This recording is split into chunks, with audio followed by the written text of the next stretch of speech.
जमीन पर, कृषि पर निर्भर है और किसानों की व्यवस्था को बेहतर बनाने का वादा बीजेपी ने केंद्र में सरकार बनाने से पहले किया था। आज लगभग 8.5 साल पूरे हो गए भाजपा की सरकार दिल्ली में बनी है और किसान के जो हालात हुए हैं, ये वो सरकार है जिसने सरकार बनने से पहले कहा था कि हम किसान की आमदनी दुगनी करेंगे। मैं पूछना चाहता हूं नरेंद्र मोदी जी से, मैं पूछना चाहता हूं दिल्ली की सरकार से, आपने किस किसान की आमदनी दुगनी करी है? आज किसान परेशान है। आज खाद, बिजली, पानी सारी कीमतें बढ़ गई, महंगाई आसमान छू रही है। आपने किसान की मदद करने की जगह उस पर प्रहार किया और दिल्ली में 3 ऐसे कानून बनाने की कोशिश करी जिससे किसान की कमर टूट जाती। वो तो धन्य है देश का किसान जिन्होंने महीनों तक, साल भर तक धरना दिया दिल्ली की राजधानी में बैठकर और केंद्र की सरकार को मजबूर किया। वो तीनों काले कृषि कानून उनको वापस लेने पड़े और देश से माफी मांगनी पड़ी। जब ये कानून बने थे पूरे प्रदेश में हम और आपने मिलकर सभाएं करी थी और केंद्र की सरकार को चुनौती दी थी। अगर किसान संगठित हो जाता है तो दुनिया की हर ताकत को हमारे सामने झुकना पड़ेगा। और किसान सम्मेलन कर कर हमें संदेश देना चाहते हैं कि जो समाज, जो बिरादरी, जो लोग कृषि में किसानी करते हैं उसमें जात पात के बंधन टूट जाते हैं। भाइयों शांत, मेरी बात सुनो, मैं आपसे निवेदन कर रहा हूं साथियों, शांति से बैठ जाओ। मैं मंच पर बैठा सोच रहा था कि रिश्ते कैसे अपने आप बनते चले जाते हैं।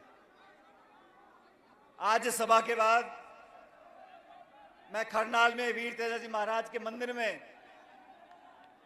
आशीर्वाद लेने के लिए, माथा झुकाने के लिए जा रहा हूं और मैं याद कर रहा था आज से 12 साल पहले जब मैं केंद्र की सरकार में मंत्री था, तब मुझे सौभाग्य प्राप्त हुआ कि मैं तेजाजी के नाम पर एक डाक टिकट जारी करूं। करनाल के मेले में 2010 की बात है, शायद भारत सरकार के माध्यम से मुझे सौभाग्य प्राप्त हुआ। मुझसे पहले बहुत मंत्री बने होंगे, मेरे बाद बहुत मंत्री बने थे, लेकिन ये तो ऊपर वाले की लीला है कि तेजाजी का जो डाक टिकट था वो मेरे हाथों जारी करने का मौका मुझे मिला।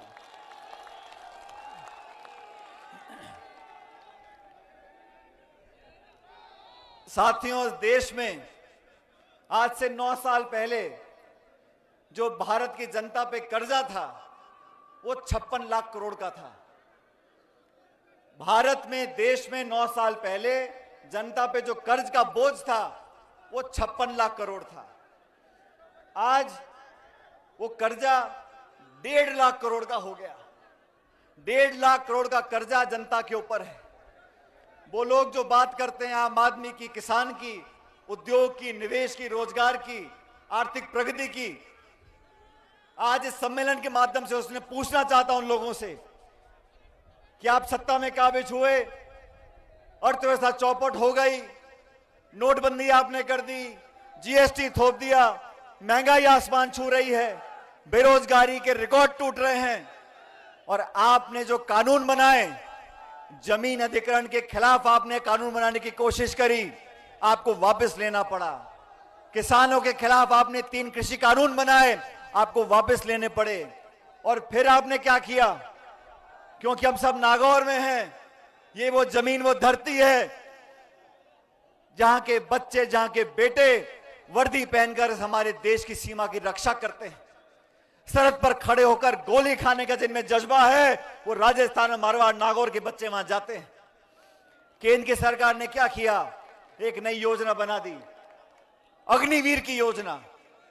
यह अग्निवीर की योजना क्या है? जो पहले बच्चा भर्ती होता था, मेहनत कर कर फौज में अपना नाम रोशन करता था, अब इन्होंने कहा कि तुम भर्ती हो गए तो 4 साल में आपकी छुट्टी कर देंगे। ये भर्ती प्रणाली के साथ ये धोखा है और मैं समझता हूं अग्निवीर जैसे योजना बनाने वाले वो लोग हैं जो जानते नहीं कि जो बात हेमाराम जी बोल रहे थे, जय जवान और जय किसान, कौन से उद्योगपति के बच्चे जाके फौज में भर्ती होते हैं? किसान का बच्चा जाके फौज में भर्ती होता है। मेहनत करते हैं, सालों तक परिश्रम करते हैं, परीक्षा में पास होते हैं, फिजिकल टेस्ट में पास होते हैं और फिर जाके वो भर्ती होते हैं। तो केंद्र में बैठे लोगों को ना तो जमीनी हालात का पता है और ना लोगों के जज्बात को उनको मालूम है।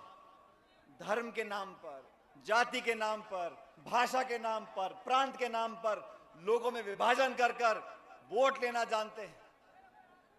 लेकिन हम सब लोग अगर संकल्प लेंगे, मुझे पूरा विश्वास है आने वाले समय में आपका संपूर्ण आशीर्वाद हम लोगों को मिलेगा। आज इस देश में जो लोग पहले अमीर थे वो इतने अमीर बन गए और जो लोग गरीब थे वो और गरीब हो गए। जब मनमोहन सिंह जी की सरकार दिल्ली में थी साथियों, 10 साल के कार्यकाल में 14 करोड़ लोगों को गरीबी रेखा से ऊपर उठाया था। 14 करोड़ लोगों को गरीबी रेखा से ऊपर उठाया था। आज के हालात क्या है? देश की 10% लोगों के पास, देश के 10% लोगों के पास इस भारत की 2/3 संपत्ति है। 66% संपत्ति इस पूरे भारतवर्ष की 10% लोगों के हाथों में चली गई। इस देश में हवाई अड्डे, रेलवे लाइन, बिजली कंपनी, बीमा कंपनी, जो बड़े पोर्ट थे, खान थे, उन सबको नीलाम करके चंद लोगों के हाथों में दिया जा रहा है। और सबसे ज्यादा चोट किसको लगती है? हमारे किसान कौम को लगती है। और मैं ऐसा मानता हूं साथियों, जाति, बिरादरी, धर्म, भाषा, प्रांत, इन सबको, इस सबके जहर को अगर कोई तोड़ सकता है तो 2 बातें तोड़ सकती हैं। पहली जवानी और दूसरी किसानी। ये देश में, राजस्थान में 70